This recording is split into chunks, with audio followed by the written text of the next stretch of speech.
राज्य सरकारने ॲनालॉग पनीरवर थेट 1 वर्षासाठी बंदी घातली आहे। एफडीएचे आयुक्त तुकाराम मुंडे यांनी पदभार स्वीकारल्यानंतर भेसळयुक्त अन्नपदार्थांवर धडक कारवाई सुरू केली आहे। त्यानंतर आता ॲनालॉग पनीर विकणाऱ्यांवरही कारवाई होणार आहे। पण हे ॲनालॉग पनीर म्हणजे नेमकं काय आणि ते आरोग्यासाठी धोकादायक का आहे आणि सर्वात महत्त्वाचं ते ओळखायचं कसं?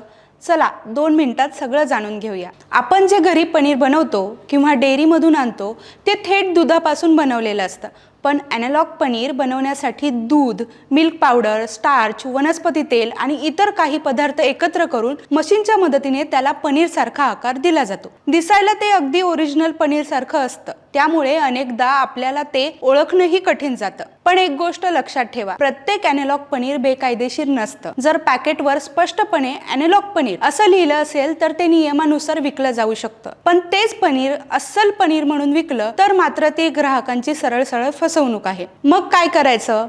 तर पनीर घेताना पॅकेटवरील लेबल नक्की वाचा। खूपच स्वस्तात पनीर मिळत असेल तर 2दा विचार करा आणि शक्यतो नेहमी विश्वासार्ह दुकान किंवा ब्रँडचंच पनीर घ्या, कारण आपल्या ताटात येणारं अन्न चांगलं असेल तरच आपलं आरोग्यही चांगलं राहतं। महाराष्ट्रातील सर्व बातम्यांचे विश्वासार्ह व्यासपीठ सकाळच्या सर्व सोशल मीडिया प्लॅटफॉर्मला लाईक, फॉलो आणि सबस्क्राईब करा। तसंच सर्व नोटिफिकेशनसाठी बेल आयकॉन प्रेस करायला विसरू नका।